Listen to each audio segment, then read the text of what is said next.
parce que tu nous as envoyé un message dans ces derniers jours, oh Dieu. Alors bien-aimé, nous sommes ici au Père, étant dans l'expectative de ce que toi tu vas nous dire, oh Dieu. Ce que nous voulons, Seigneur, c'est que tu établisses ton programme dans un Amen. Viens avec ta parole, viens avec ta révélation, Seigneur, et bâtis en nous, oh Dieu, cet homme que tu as toujours voulu. Alléluia. Si nous sommes ici, Père, c'est pour recevoir de toi, Seigneur, tes instructions. Amen. Voici, Père, oh Dieu, nos terres, Seigneur, qui sont là, Père. Amen. Viens, Seigneur, avec ta sémence parole. Alléluia. Oh Dieu bien-aimé, puisse produire, Seigneur, le fruit de la parole. Amen. Nous abandonnons à toi et mettons ces moments entre ta main au nom de Jésus-Christ. Alléluia. Amen.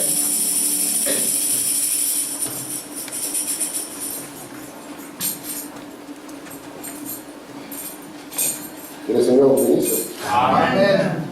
Alors que nous sommes debout, nous allons lire dans la parole de Dieu. Nous allons lire dans Daniel chapitre 12. Et puis nous lirons dans Apocalypse chapitre 10. Daniel 12 à partir du verset 8, lisons la parole. J'entendis, mais je ne compris pas. J'ai dit, mon Seigneur, quelle sera l'issue de ces choses? Il répondit, va Daniel, car ces paroles seront tenues secrètes et scellées jusqu'au temps de la fin. Plusieurs seront purifiés, blanchis et épurés. Les méchants feront le mal, et aucun des méchants ne comprendra. Et ceux qui auront de l'intelligence comprendront. Maintenant, Apocalypse 10 au verset 5. Et qu'au jour de la voix du 7e ange, quand il sonnerait de la trompette, le mystère de Dieu s'accomplirait comme il a annoncé à ses serviteurs les prophètes. Amen. Que Dieu ajoute des bénédictions à la lecture de sa parole. Vous pouvez t'asseoir. Je vous salue encore au nom du Seigneur Jésus-Christ. Je vous remercie d'être là pour que nous puissions continuer dans notre enseignement. Comme vous le savez, nous sommes en train de parler de la venue du Seigneur et nous avons pris comme base le livre d'Apocalypse. Je vous ai dit ici en commençant que Apocalypse c'est un livre de symboles. Tout ce qu'il y a dans ce livre, ce n'est que symbole après symbole. Or, Dieu a une manière particulière de pouvoir révéler ces symboles au peuple, c'est lorsqu'il leur envoie un prophète. C'est ainsi que Dieu, dans ces derniers jours, en accomplissant la promesse de Malachie 4, il a envoyé un prophète du nom de William Branham, afin qu'il puisse venir prendre les symboles qu'il y avait partout dans les livres et qu'il puisse les révéler. Je vais essayer de revenir rapidement sur ce que nous avons vu. Nous sommes arrivés aujourd'hui au chapitre 6 du livre. Et comme vous le savez, nous avons commencé au chapitre 1er. Au chapitre 1er, nous avons vu la révélation de Jésus-Christ. Parce que comme on nous montre que si nous échouons de comprendre la divinité, le reste sera que catastrophe après catastrophe. Amen. Et ici, il s'est présenté, non pas comme au jour de sa chair, mais il s'est présenté comme un Dieu glorifié, un Christ transfiguré. Et Frère nous dit ici qu'il voulait montrer l'apparence qu'il allait avoir et la forme qu'il aurait au cours de 7 âges de l'Église. Et ici, il nous a montré les 7 gloires de sa personne. Au chapitre 2, parce que le chapitre 1er, c'est une préparation pour les chapitres 2 et les chapitres 3. Au chapitre 2, nous avons vu les 4 premiers âges de l'Église. Et la même révélation qui a commencé ici, il a commencé à la donner âge après âge. De manière que, au chapitre 2, nous avons de l'âge d'Éphèse jusqu'à l'âge de Thyatire. Et comme vous le savez, à Thyatire, c'est là où l'Église est morte. Amen. Amen. Et remarquez maintenant au chapitre 3, comme Dieu est parfait, c'est le temps de la restauration, où c'est les 3 jours de la résurrection de Jésus-Christ, au travers des 3 âges, à savoir l'âge des Sardes, l'âge de Philadelphie, jusqu'à l'âge de la Odyssée. Et de sorte que Fromanan va nous dire maintenant que du chapitre 1er jusqu'au chapitre 3, cela concerne l'Église. Il s'agit ici des 7 âges de l'Église. Lorsque nous sommes arrivés au chapitre 4, nous avons vu qu'il a été dit après ces choses, donc après les chapitres 1 jusqu'au chapitre 3, après les âges de l'Église, on a dit à Jean de monter plus haut. Et c'est ainsi que la Bible nous dit que je fus ravi en esprit. Et lorsque Jean est ravi en esprit, qu'est-ce que Jean va voir? Il va voir un trône. Et ce trône, il sortira des tonnerres et des éclairs. Et Frère Branham va nous dire, c'est le trône du jugement, c'est le trône du Fils. Est-ce que ça va jusque-là? Amen. Et souvenez-vous, lorsque Jean monte, comme nous avons vu, il ne monte pas sans but. Il y a un but qu'il a fait monter. Et le but là, c'est pour qu'il puisse voir les choses qui ont été, les choses qui sont et les choses qui seront. Amen. De sorte que les choses qui ont été, ce sont les âges de l'Église. Les choses qui se déroulent quand Jean monte, c'est les jugements. Et les choses qui vont venir, il s'agit de la venue du Seigneur. Amen. Alléluia. Lorsque nous sommes arrivés, ici c'est le trône qui est visible ici. Lorsque nous arrivons au chapitre 5, nous avons vu qu'au chapitre 5, déjà au chapitre 4, Jean avait remarqué qu'il y avait un livre qui était scellé et qui était dans la main droite. Et au chapitre 5, on va poser la question, qui est digne de prendre les livres et d'en rompre les sceaux? Et nous avons vu ici que c'était l'appel aux parents rédempteurs. Et Frère Branham va appeler ce chapitre ici la brèche entre les âges de l'Église et les sceaux. Et nous avons vu que l'agneau seul était celui qui était digne. Parce que le chapitre 5 va nous présenter l'agneau. Et Frère Branham nous a dit ici qu'aucun séminaire, aucun homme, qui que ce soit, nous avons même lancé les défis, même les doyens des anciens, n'est pas capable de prendre le livre, d'en rompre les sceaux. Frère Branham dit de le proclamer et de le faire connaître. Mais il s'agissait de l'agneau seul qui était digne. Et cet agneau qui nous a été présenté, c'était un agneau qui avait 7 cornes, comme vous avez vu, et il avait aussi quoi? Il avait aussi 7 yeux. Est-ce que vous êtes là? Amen. Je vous sens fatigué? Alors ne me fatiguez pas. Soyez là pour que je me fatigue. Amen. Cet agneau ici avait 7 cornes et 7 yeux. Il y a un frère qui chantait, j'ai beaucoup aimé ce qu'il a dit. Il a dit, frère, on nous avait parlé que seul le diable avait les cornes. Mais lorsqu'on nous a présenté cet agneau, c'est un agneau qui a aussi 7 cornes. Frère Branham dit, le diable n'a pas les cornes comme les gens les présentent. Il n'a pas une queue fourchue ni des sabots.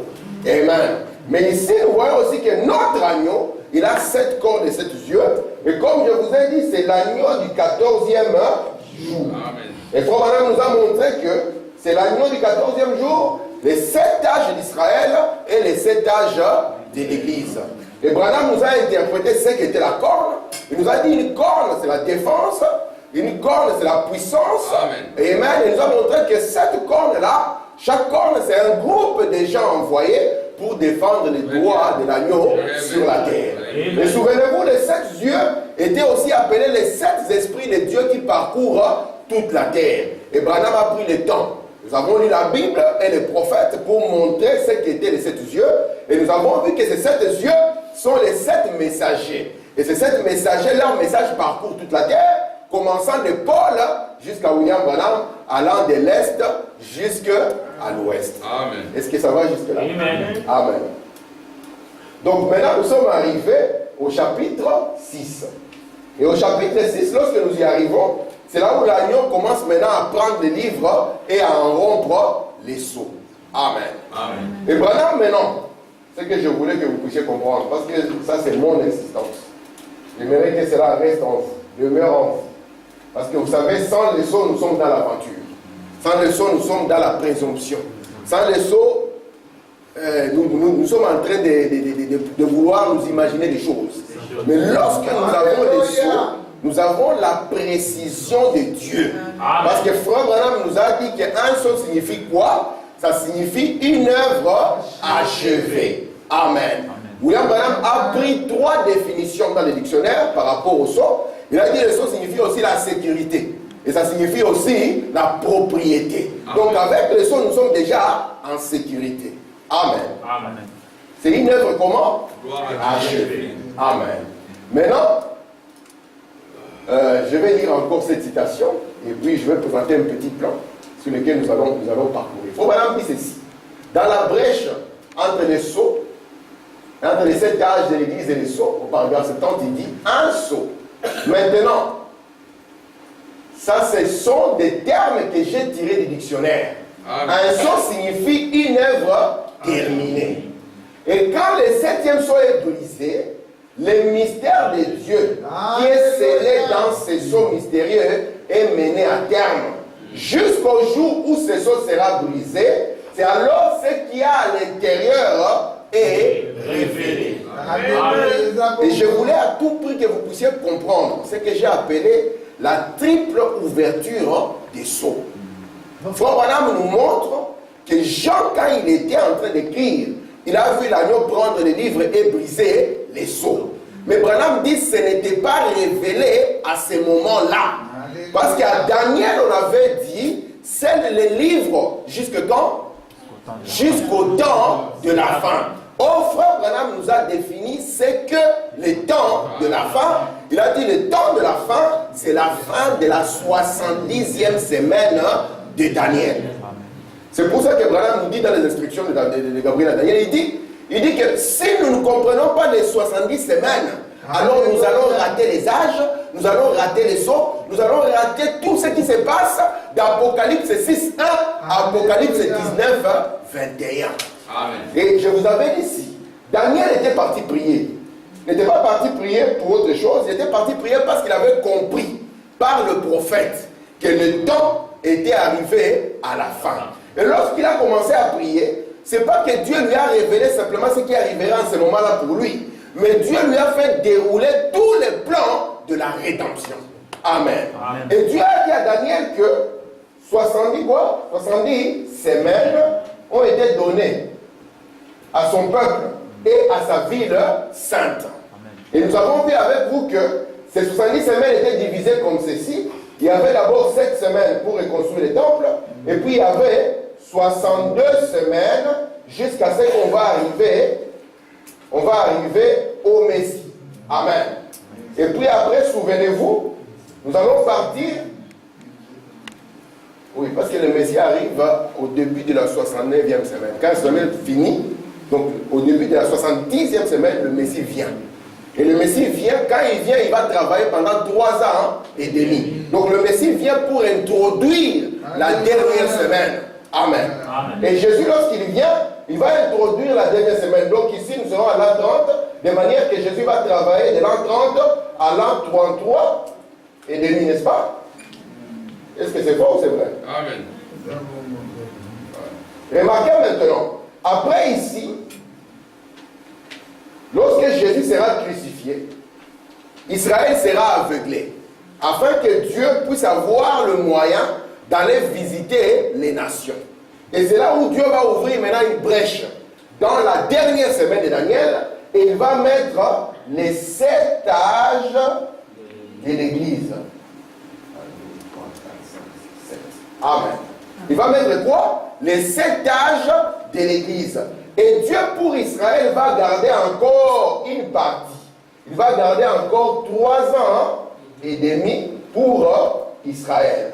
Et c'est pour ça que je vous ai dit ceci, que Apocalypse 1 à Apocalypse 3, ce sont les âges de l'Église. Et Frère Branham va nous montrer que maintenant, d'Apocalypse 4 à Apocalypse 19, ça sera cette partie qui correspondra exactement aux 3 ans et demi. Ça sera la partie qui correspondra à Israël. Et je l'ai appelé avec vous la rédemption par le jugement. Est-ce que ça va jusque-là?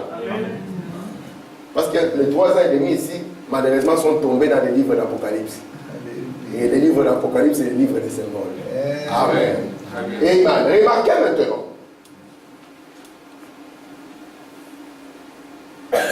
Est-ce que c'est clair d'abord les 70 semaines ici?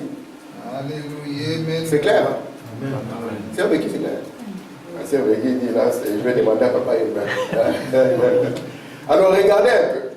La dernière semaine, c'est 7 ans, parce que dans la Bible ici, je n'ai pas le temps, un jour je prendrai le temps d'enseigner les 70 semaines. Une semaine ici dans la Bible ici est égale à 7 ans. De manière qu'il y a 7 semaines, il y a 62 semaines, et puis il va rester une semaine, et le tout donnera les 70 semaines ou les 70 semaines comme nous sommes les Belges, les 60 semaines de Daniel. Et remarquez, Jésus, quand il va venir, tout ceci sera déjà consommé. Parce qu'on va prendre cette semaine qui va faire 49 ans pour reconstruire les temples.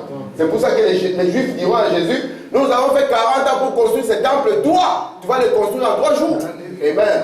C'était une partie des 70 semaines de Daniel. Maintenant, quand Jésus va arriver, il va introduire la dernière semaine. Or, vous savez que Jésus a commencé son ministère, la Bible dit qu'il avait plus ou moins 30 ans. Et nous savons que Jésus a travaillé de 30 ans jusqu'à 33 ans et demi, parce que c'était un jeune homme de 33 ans et demi qui avait été crucifié. Et Dieu maintenant, dans son compte, parce que Dieu a dit, je n'oublierai jamais Israël. Et Dieu ici avait aveuglé Israël. Et Dieu maintenant va garder 3 ans et demi encore pour ce peuple d'Israël. Mais souvenez-vous, aux gentils, maintenant il dira à tous ceux qui l'ont reçu, à tous ceux qui ont créé en son nom, il a donné le pouvoir de devenir des enfants de Dieu. Amen. Amen. Mais souvenez-vous, sans le sceau, nous ne pouvons pas comprendre tout ceci. Frère Branham me dit que tout le mystère, amen, le plan Dieu de la rédemption, de Genèse jusqu'à Apocalypse, était caché dans les sceaux. Et Branham dit maintenant, s'il y a une révélation qui provient de ces sceaux, alors la révélation doit partir aussi de Genèse jusqu'à Apocalypse. Amen. Amen. Parce que ça sera l'interprétation. Amen. Maintenant, remarquez, c'est ça les triples manières que je voulais que vous puissiez comprendre. Au temps de Daniel et au temps de Jean, tout ce qu'ils ont vu n'était que sous forme des symboles.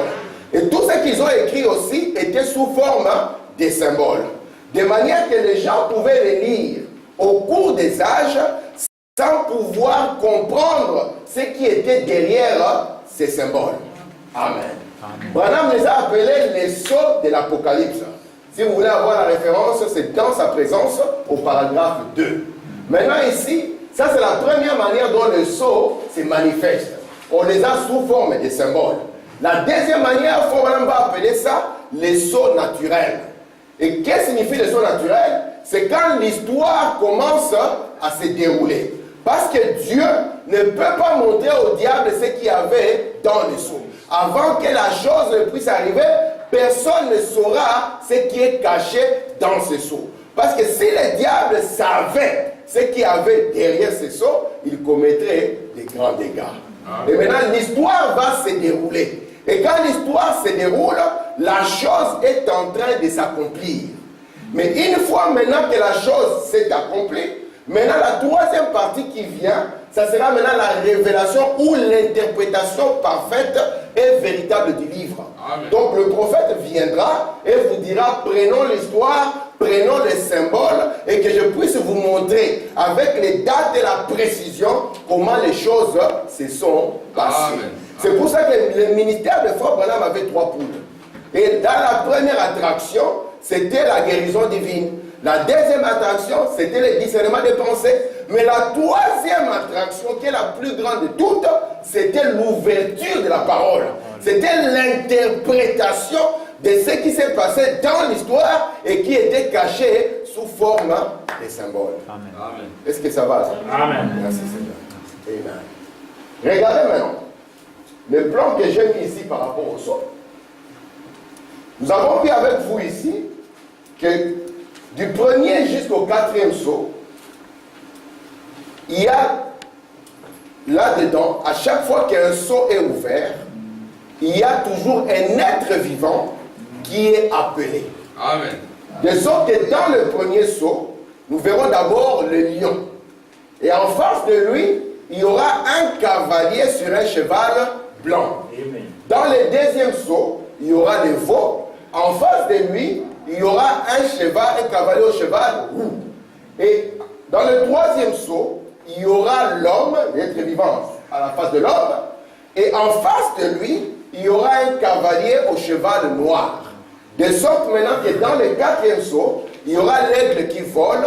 Et en face de lui, il y aura un cavalier sur un cheval pâle. Les seuls de 4 qui portent un nom. Et lui, il s'appelle la mort. Et les séjours de mort l'accompagnent. Maintenant, quand on arrive au 5e sceau, on ne parlera plus d'être vivant. Dans le 5e sceau, il n'y a plus d'être vivant. Dans le 6e sceau, il n'y a plus d'être vivant. Dans le 7e sceau, non plus. Est-ce que ça va jusque-là? Amen. C'est pour ça que Branham va nous montrer que le premier jusqu'au 4e sceau, c'est ce qui concerne l'Église. Parce que je vous ai dit, souvenez-vous, c'était le trône de Dieu qui était gardé par les 4 êtres vivants, de la même manière que l'Évangile a gardé les livres des actes des apôtres. Amen. Amen. Donc l'Église est concernée du premier sceau jusqu'au 4e sceau. 3e. Jusqu'au 3e. Donc le 4e sceau, ce n'est plus l'Église. L'Église est concernée du premier sceau jusqu'au 4e sceau. En d'autres termes, le premier sceau jusqu'au 4e sceau va nous révéler ce qui se passe dans Apocalypse chapitre 1er jusque dans Apocalypse chapitre 3. Est-ce que ça va jusque-là? Amen. Donc lorsqu'on va ouvrir le premier sceau jusqu'au 4e sceau, nous allons maintenant comprendre ce qui s'est passé dans Apocalypse chapitre 1er jusqu'à ce qu'on arrive dans Apocalypse chapitre 3. Amen. Or, nous ne pouvons pas comprendre tout ceci si premièrement nous ne montons pas comme Jean est monté. Parce que quand Jean est monté, il est monté dans le but de voir les choses qui ont été, le premier et le 4e sceau, ou Apocalypse 1 à 3, les choses qui sont, amen, le 6e sceau, et les choses qui viendront, le 7e sceau. Amen. Est-ce que ça va jusque là? Donc de manière maintenant que quand les 5e sceaux s'ouvriront, quand ça s'ouvrira, ça sera les âmes sous l'autel. On va voir leur langage, vous allez comprendre que ce n'est pas le langage de l'épouse. Comme on dit, ce n'est pas le langage de l'épouse. Parce que quand ce son va s'ouvrir, les frères qui seront sous l'autel là-bas, ils vont demander vengeance. Il dit, mais l'épouse, lui, il ne demande pas vengeance. L'épouse a le même langage que l'époux. Père, pardonne-leur. Et remarquez maintenant, quand le 6e sceau va s'ouvrir, vous allez voir des fléaux. Je pense que c'est quand ils ont vu les fléaux qu'il y avait dans le 6e sceau ici, que les gens ont appelé Apocalypse catastrophe. Parce que si on enlève le 6e sceau, on ne verra pas les fléaux. Mais les fléaux, on les verra ici, dans le 6e sceau. On verra dire qu'un tiers de la terre sera tué. Et les gens disent Apocalypse, c'est vraiment, c'est l'Apocalypse qui est arrivé. Amen. De manière maintenant, quand nous allons arriver au 7e sceau, nous verrons Jésus-Christ venir de nouveau. Amen. Maintenant, frère Branham, comme j'ai dit, je vais faire la même exercice que lui. Il avait un but précis. Il voulait prendre l'histoire. Il voulait prendre les symboles. Et nous montrer au travers de l'histoire et des symboles et de la révélation que les trois restent ensemble. Donc nous aurons nos 3 témoins avec frère Branham de parcourir comme nous avons dit. Je vous ai promis que nous allons partir de l'an 0 jusqu'à combien? 1977. Jusqu'en 1977. Parce que nous considérons que notre prophète, tout ce qu'il dit, il ne le dit pas par étourdi, il ne le dit pas par hasard, il le dit parce qu'il y a une inspiration qui est sur lui. Amen. Amen. Ok. Regardez ce que Frère dit ici dans Apocalypse, chapitre 5, deuxième partie, au paragraphe 136. Il dit maintenant, il ne serait pas très long, c'est dans ces 7 sceaux que sera contenue la révélation de la manière dont il a accompli cela. Vous voyez ça? L'accomplissement des choses, nous le verrons maintenant dans les sceaux. Parce que le diable ne sait pas ce qu'il y a dans les sceaux. Quand l'histoire va se dérouler, le diable ne saura pas. Comme ça, il ne saura pas faire des dégâts.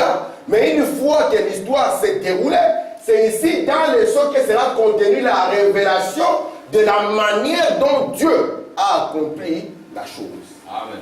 Maintenant, nous remarquons, c'est comme quand le livre de son œuvre de médiation fut terminé, l'œuvre fut achevée. Maintenant, dans les 3 premiers chapitres concernant l'Église, elle fut achevée. Mais maintenant, la rédemption doit être révélée. C'est pour ça qu'ailleurs, Fourbana me dit, vous voyez, l'épouse part, mais il reste à révéler la rédemption. Et nous avons vu que la rédemption sera révélée maintenant au travers de quoi? Au travers des sceaux. Est-ce que ça va jusque-là? C'est avec qui ça va?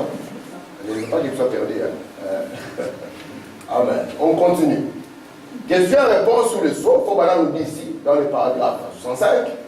D'abord, nous avons examiné les âges de l'Église.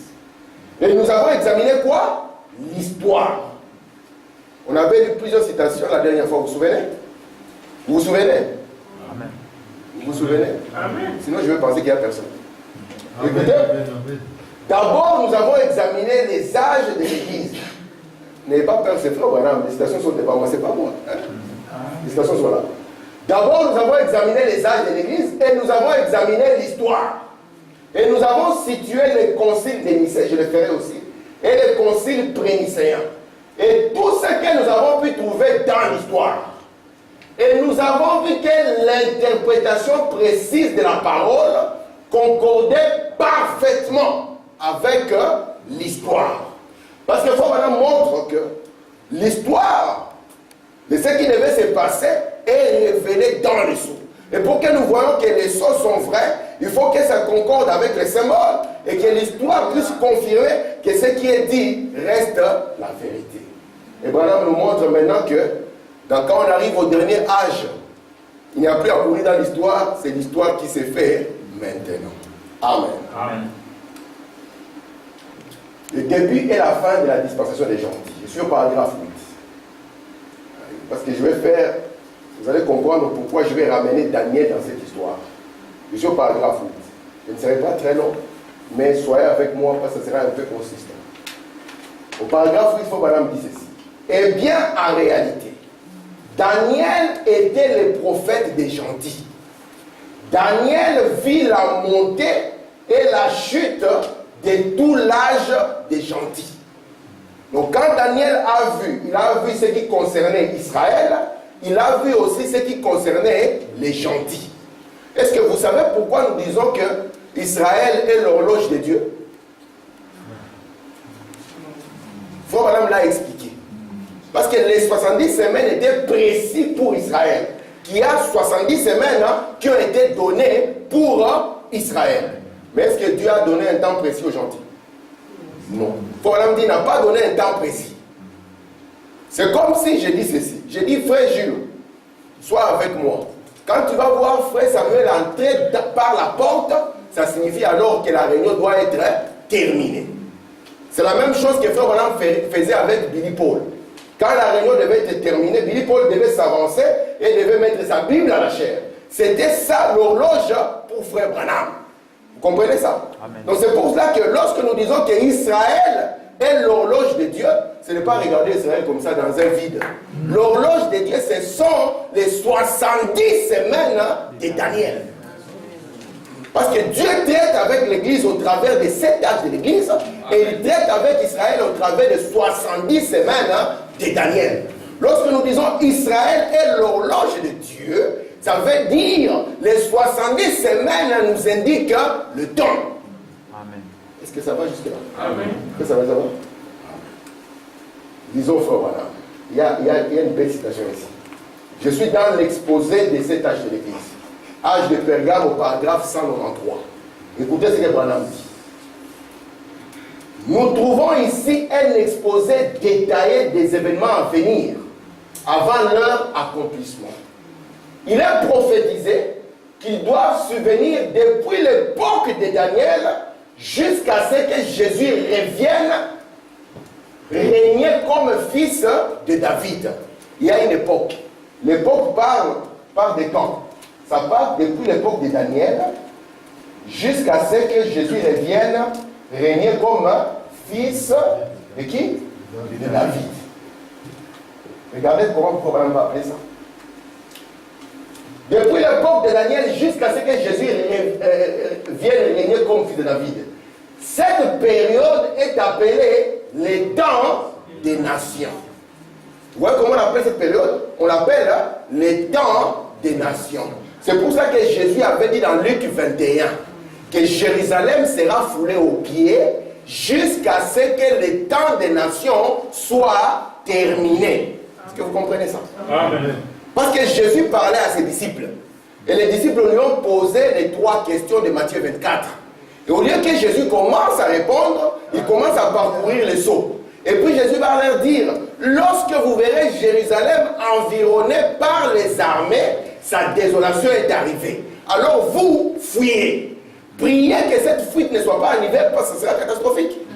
Et les femmes qui seront enceintes, ça sera difficile. Mais celui qui est dans les champs ne revienne plus.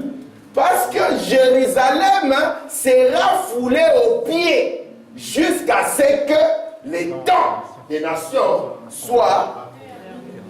C'est pour ça qu'Israël sera quoi? Il sera l'horloge des nations. Parce que c'est Israël qui déterminera quand le temps des nations est terminé. Est-ce que c'est clair, mes frères? Amen. On a appelé ça le temps des nations. C'est depuis Daniel jusqu'à ce qu'on voit Jésus revenir. Et souvenez-vous, Frère Branham nous dit ici, il est précis, le livre devait être scellé jusqu'au temps de la fin. Et au temps de la fin, c'est quoi? C'est la fin de la dernière semaine, la dernière moitié qui restait. Je continue ici. Il dit, écoutez, le temps des nations, il se divise en 4 époques historiques. Alléluia. Donc le temps des nations est divisé en 4 parties. Maman, j'ai 4 parties que l'histoire nous montre.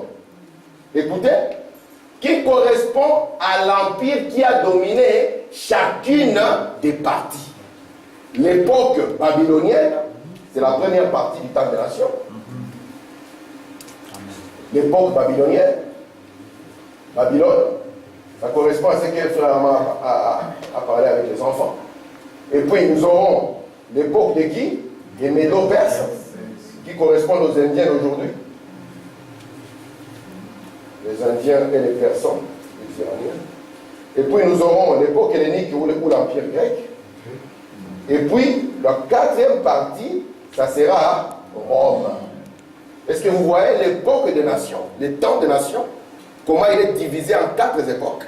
Nous avons l'époque babylonienne, l'époque médo-perse, l'époque hellénique et l'époque romaine.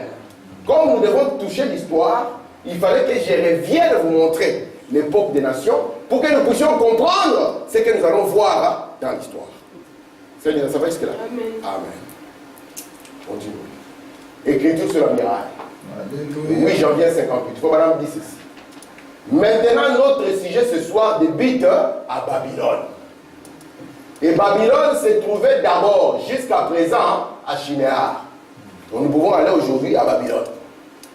Physiquement, on arrive à Babylone. Et nous sommes contents. Nous sommes où? À Babylone. Amen. C'est bien miracle. Elle fut d'abord appelée la porte des dieux. C'est pour ça que tout ne dépend pas de la manière dont vous commencez. L'important, c'est à la fin. C'est pour ça que Dieu a placé ses meilleurs à la fin. Amen. Il a placé William Branham à la fin. Parce que vous pouvez bien commencer. Beaucoup ont bien commencé, mais tous n'ont pas bien fini. Amen. Nous verrons qu'il y aura une bête qui commencera comme un agneau, mais qui finira par parler comme un dragon. Écoutez maintenant, Madame dit, elle fut d'abord appelée la porte de Dieu. Parce que l'homme voulait un moyen d'atteindre Dieu. Et il y avait un homme du nom de Nimrod qui a voulu mettre la pensée de l'homme pour atteindre Dieu. Amen. Amen. Écoutez, Madame dit, elle fit l'imitation de la stature de l'homme parfait. Il dit, et plus tard, elle fut appelée Babylone, ce qui signifie confusion. Or, le but de ça, c'est de nous éviter d'être où? À Babylone. Écoutez, et Babylone apparaît au début de la Bible, dans la Genèse. Elle apparaît au milieu de la Bible. Elle apparaît à la fin de la Bible dans les livres d'Apocalypse. Donc vous voyez que Babylone ici que nous voyons, il va apparaître au début de la Bible, il va apparaître au milieu de la Bible, et il va apparaître où? À la fin de la Bible qui est le livre d'Apocalypse. Et Frère dit, étant donné qu'elle se retrouve à travers toute la Bible, elle doit encore exister. Si aujourd'hui nous allons à Shinéar, nous n'allons pas trouver un royaume. C'est-à-dire, si on fait le voyage là-bas, avec les écritures qui nous informent, il n'y a plus de royaume. Mais Branham nous dit que c'est Babylone ici, qui a commencé au début, au milieu, à la fin, existe encore aujourd'hui. Amen. Parce que quand un royaume est passé dans un autre, le royaume s'est coulé dans l'autre, s'est fondé dans l'autre. Vous comprenez ça? Amen. Amen. Regardez cette citation. Dans le deuxième souffle. Et tout le monde sait que Babylone, c'est Rome. Donc, le Babylone qui était ici est venu tout en douceur jusqu'ici à la fin. De sorte maintenant que quand nous allons arriver dans le livre d'Apocalypse au chapitre 17, nous trouverons que ça s'appelait Babylone mystère. Vous êtes avec moi? Oui. Il va devenir quoi? Un mystère. Mais c'est toujours la même confusion. Vous êtes là? Amen. Amen. Merci Seigneur. Branham insiste. Tout le monde sait. Donc si vous ne savez pas, rangez-vous à tout le monde. Tout le monde sait que Babylone, c'est Rome. La mère des prostituées et des abominations de la terre. Amen. Gloire à Dieu. Nous allons voir c'est quoi Rome. C'est ça. Frère Tim, est-ce que tu es contre les catholiques maintenant? Je ne suis pas contre les catholiques, je suis moi-même un catholique. Amen. Mais je ne suis pas un catholique romain. Amen. Amen. Amen. Voilà, nous sommes des catholiques, mais pas des catholiques romains. Parce que nous sommes universels. Amen. Écoutez, Daniel avait une vision. Vous vous souvenez de ça, non? Amen. Et dans la vision de Daniel, il avait vu une statue. Et cette statue avait 4 parties. La première partie, c'était la tête d'or. Et puis il y avait la poitrine et les bras qui étaient en argent. Il y avait le ventre et les cuisses qui étaient d'airain. Et puis il y avait les jambes de fer. Et lorsqu'on arrivait maintenant au niveau des pieds, c'était un mélange de fer et d'argile. Amen. Et souvenez-vous, Daniel va voir aussi en rapport avec cette statue 4 animaux sortir. Or, un animal dans la Bible représente une puissance. Il verra d'abord un qui sera semblable à un lion. Ce sera un lion avec des ailes. Et puis il verra un autre qui sera semblable à un ours. Il verra un autre qui sera semblable à un léopard. Et il verra les derniers là, on ne l'a pas décrit. Les derniers c'était les terroristes. Lui il faisait peur. Il avait la seule description qu'il a, c'est qu'il a des dents en fer. Et lui, il écrase tout sur son passage et il a 10 cornes. Vous êtes là? Amen. Est-ce que ça va jusque là? Amen. Et remarquez maintenant l'interprétation de ceci, c'est que chaque animal représentera une partie de ce royaume, parce qu'un animal montre une puissance et un royaume c'est aussi une puissance. De manière que le lion sera l'empire babylonien. Et après les Babyloniens, souvenez-vous d'abord, les gens qui ont frappé Israël, c'était qui? C'était eux. Ils sont venus, ils ont frappé Israël, ils ont même détruit les temples. Au temps de Nabucodonosor et puis au temps de Belshazzar, l'écriture a écrit sur le mirail Mene, Tekel ou Farsin, pour montrer que ce royaume ici devait passer à celui-ci. Amen. Et ce royaume a été pesé, trouvé léger, divisé, et ça a été donné à un autre royaume, c'était les Médo-Perses. Amen.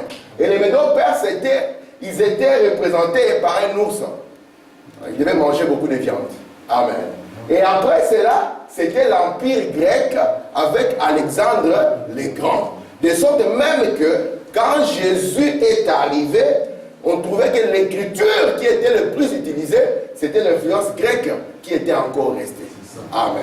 Amen. Vous savez que le Nouveau Testament est en grande partie écrit en grec. Parce que c'était l'influence de ces royaumes qui a dominé sur le monde. C'est Linda. Qu'est-ce qu'Alexandre le Grand a à faire avec Dieu?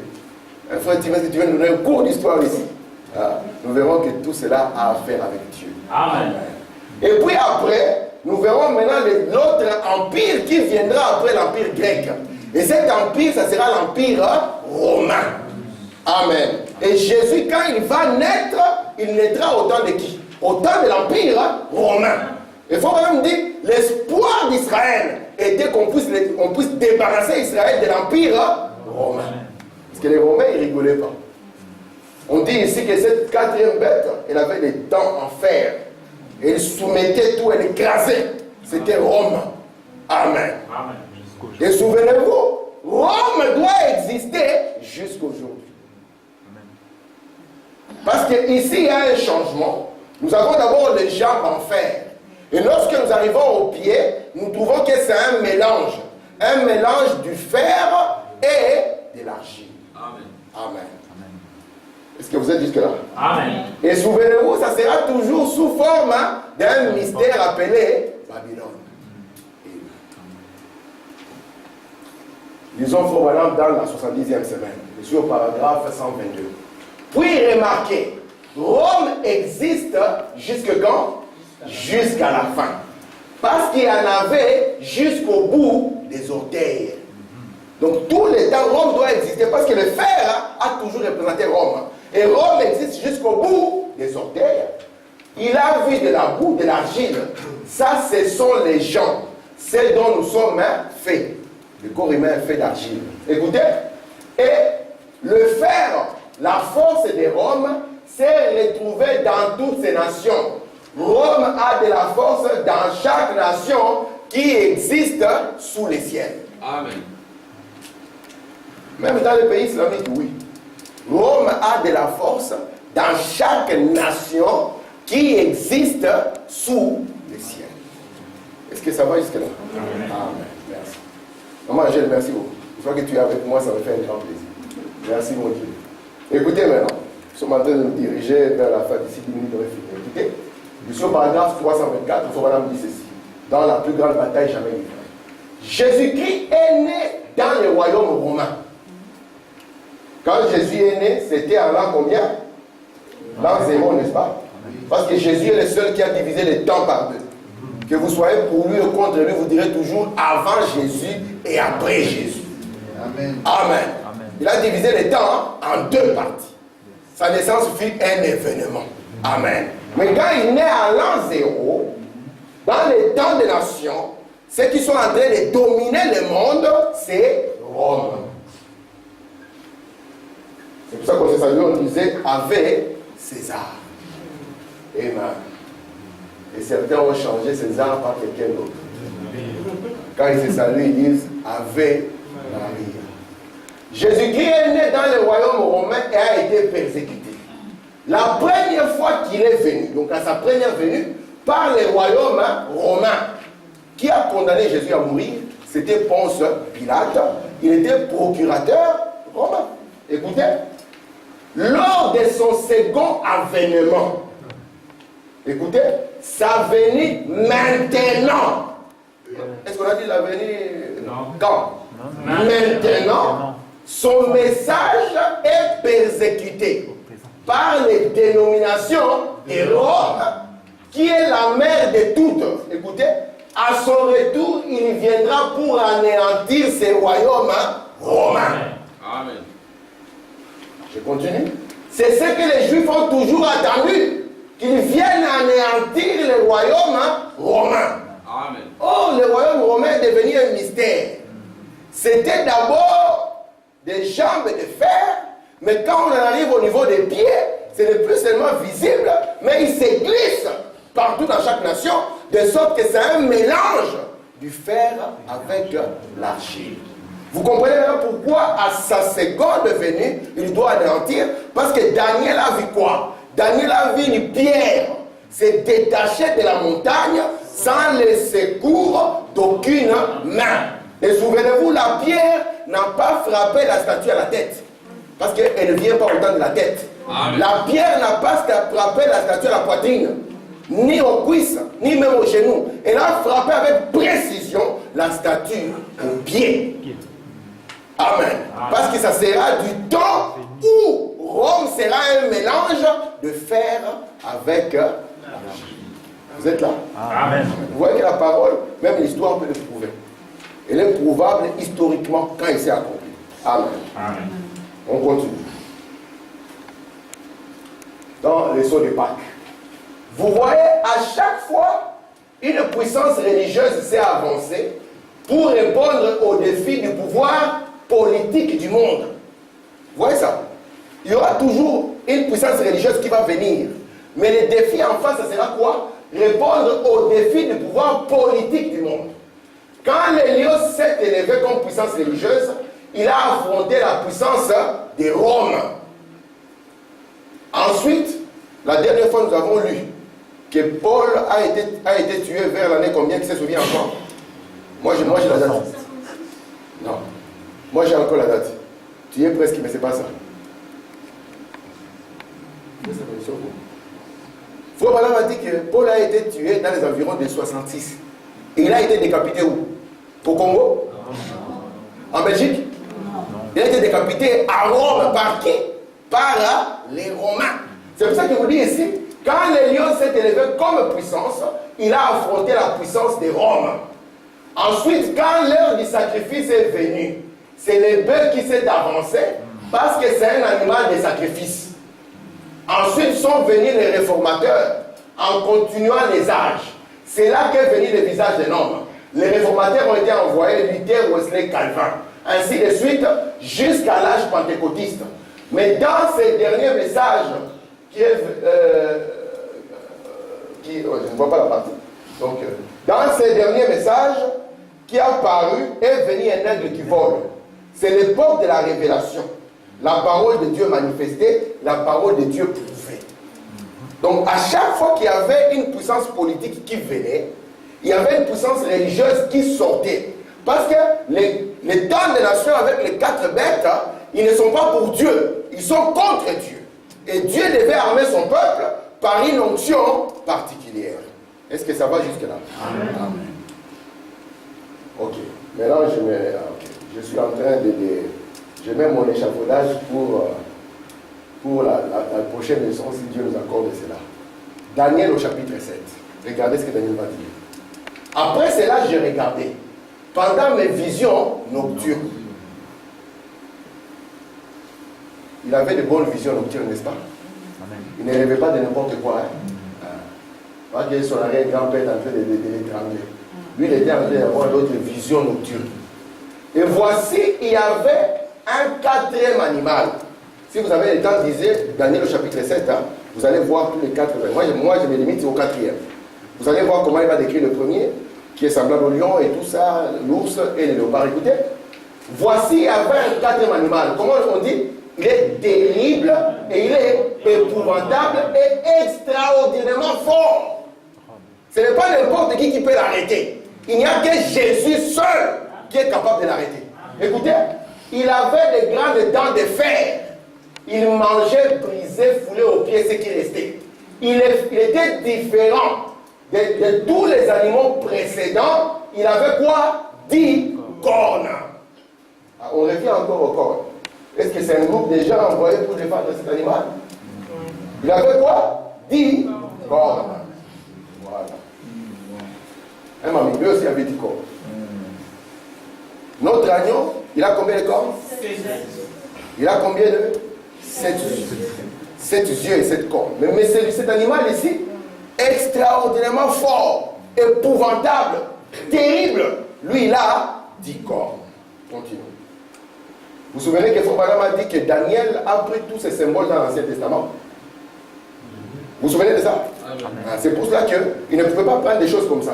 La parole de Dieu, lorsque vous avez une révélation, elle doit se trouver dans la parole. Si elle se trouve dans la parole, oubliez ça. Ce n'est pas Dieu. Amen. Amen. Je suis dans Apocalypse chapitre 13. D'abord, ça c'est une mauvaise traduction. Ça c'est une fausse traduction. Un frère, ça me conduit dans les fausses traductions en français. Et il s'était non. Et je me tiens. C'est lui, ces gens qui s'est tenu sur les sables de la mer. Puis je vis monter de la mer une bête qui avait. Et on va encore nous donner une précision, parce que la révélation vient toujours avec des précisions. On nous montre qu'il avait 10 cornes et il avait quoi encore? Vous voyez la différence avec l'agneau? L'agneau avec une seule tête, n'est-ce pas? Lui ici, il a 7 têtes et 10 cornes. Et sur ces cornes, il a quoi? 10 diadèmes. Et sur ces têtes, des noms, des blasphèmes. Vous voyez? La bête que j'ai vue était semblable à un léopard. Ses pieds étaient comme ceux d'un ours. Et sa gueule était la gueule de lion. Vous voyez comment il est? On voit exactement que ce sont les 3 animaux ou les 3 puissances que Daniel avait vues qui se sont regroupées afin de former cette histoire. Écoutez maintenant, les dragons, amen, lui donna sa puissance et quoi? Et son trône. Lui aussi il a une trône. grande autorité. Ça commence à venir. Hein? Ah. On a fait là-bas les lions, l'ours et les léopards. Et quand on décrit celui-là qui était terrible, épouvantable, qu'on n'avait pas décrit, on nous dit qu'il a 10 cornes et il a 7 têtes. Amen. Et si vous lisez dans Apocalypse 12, vous verrez un signe paraître dans le ciel. Et le signe là, on va lui donner le nom de dragon rouge. Il a 7 têtes et 10 cornes. Frère, le Léviathan. Le Léviathan. Est-ce que ça va jusqu'à là? Je me dirige vers la fin. Je vais vous laisser sur un bon point. Vous l'avez vu? 10 cornes et quoi? Je reviens. 10 cornes. 10 cornes. 7 têtes. Regardez son apparence. Il a quoi? La bête était semblable à un léopard. Le léopard est là. Ce ne sont pas les léopards du Congo. Ses pieds étaient semblables à ceux d'un ours. L'ours est là. Je ne sais pas si c'est l'ours russe. Et sa gueule était comme la gueule de lion. Amen. Et nous avons vu que les lions, c'est Babylone, vous vous souvenez? L'ours, ce sont les Médos perses. Et les léopards, c'est l'Empire grec. Et quand vous avez celui-là, vous avez tout ça rassemblé. Ils ont encore. Apocalypse 17, soyez avec moi. Il me transporta dans la chair, dans un désert. Amen. Vous entendez les amens que j'ai.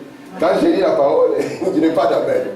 Il me transporta en esprit dans un désert. Et j'ai vu une femme. Vous voyez ça? Il a vu quoi? Une femme. Il a vu un homme? Non. Apocalypse, il n'y a que la femme qui est visible dedans. Assise sur une bête écarlate. Plein de noms. Vous vous souvenez que la bête là qu'on avait vue était remplie de noms blasphématoires. Ayant. Maintenant, quand on a vu cet animal n'est pas seul. Il y a une femme qui est assise sur cet animal. Donc de manière que cette femme est portée par cette bête. Vous comprenez ça? C'est comme si c'est son cheval. N'est-ce pas merveilleux? Sur la face de ton âme, on va dessiner comme le témoin de Jéhovah. Je vais projeter les dessins prochainement. Je vais chercher ça. Je vais vous montrer comment on a présenté ça par les témoins de Jéhovah. Vous supporterez ça, n'est-ce pas? On va voir comment nos frères l'ont présenté. Prenons le verset 4. Cette femme était vêtue de pourpre. Vous voyez, madame dit le pourpre, c'est la couleur du roi. C'est une couleur royale. Et d'écarlate. Et parée d'or, de pierres précieuses, des perles. Elle tenait dans sa main une coupe d'or remplie d'abominations et des impuretés de sa prostitution. Donc c'était une prostituée. Écoutez, sur son front était écrit un nom, un mystère. Babylone. Vous voyez ça de nouveau? Pas seulement Babylone, mais Babylone, la grande. Nous on pensait que Babylone a disparu, mais ici elle sort comme Babylone, la grande. La mère des impudiques et des abominations de la terre. Maintenant, c'est une femme qui vient s'asseoir. Une femme. Vous savez toujours qu'Apocalypse, c'est livre de quoi? Amen. Donc, une femme doit représenter quelque chose. Amen. Amen.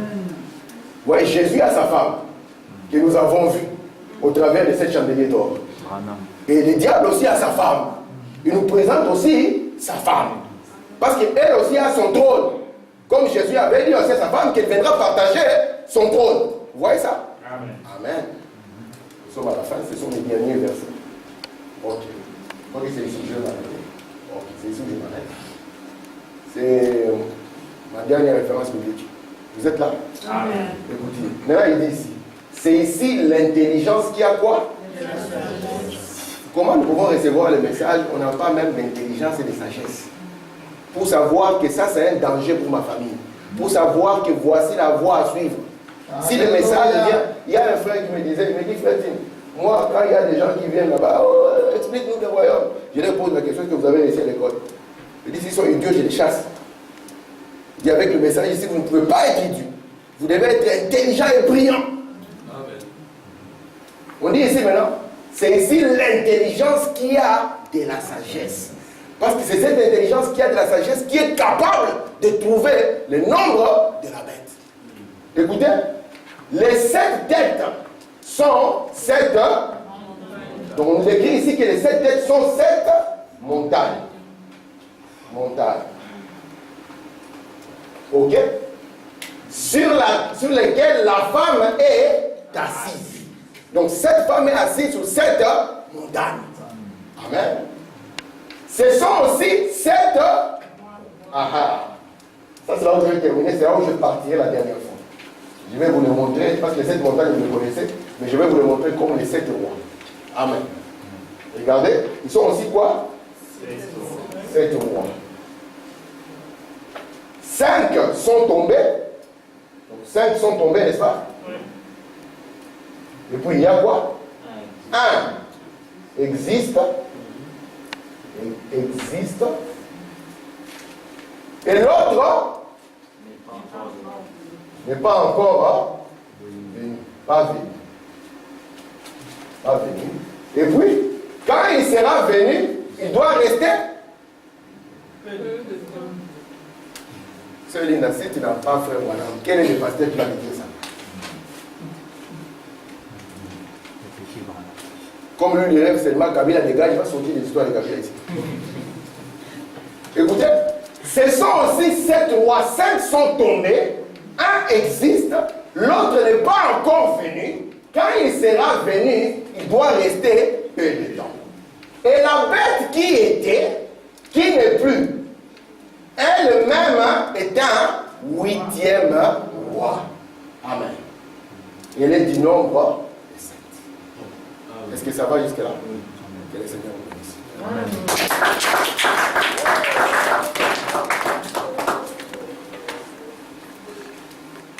Nous mettons debout rapidement pour que je puisse passer rapidement.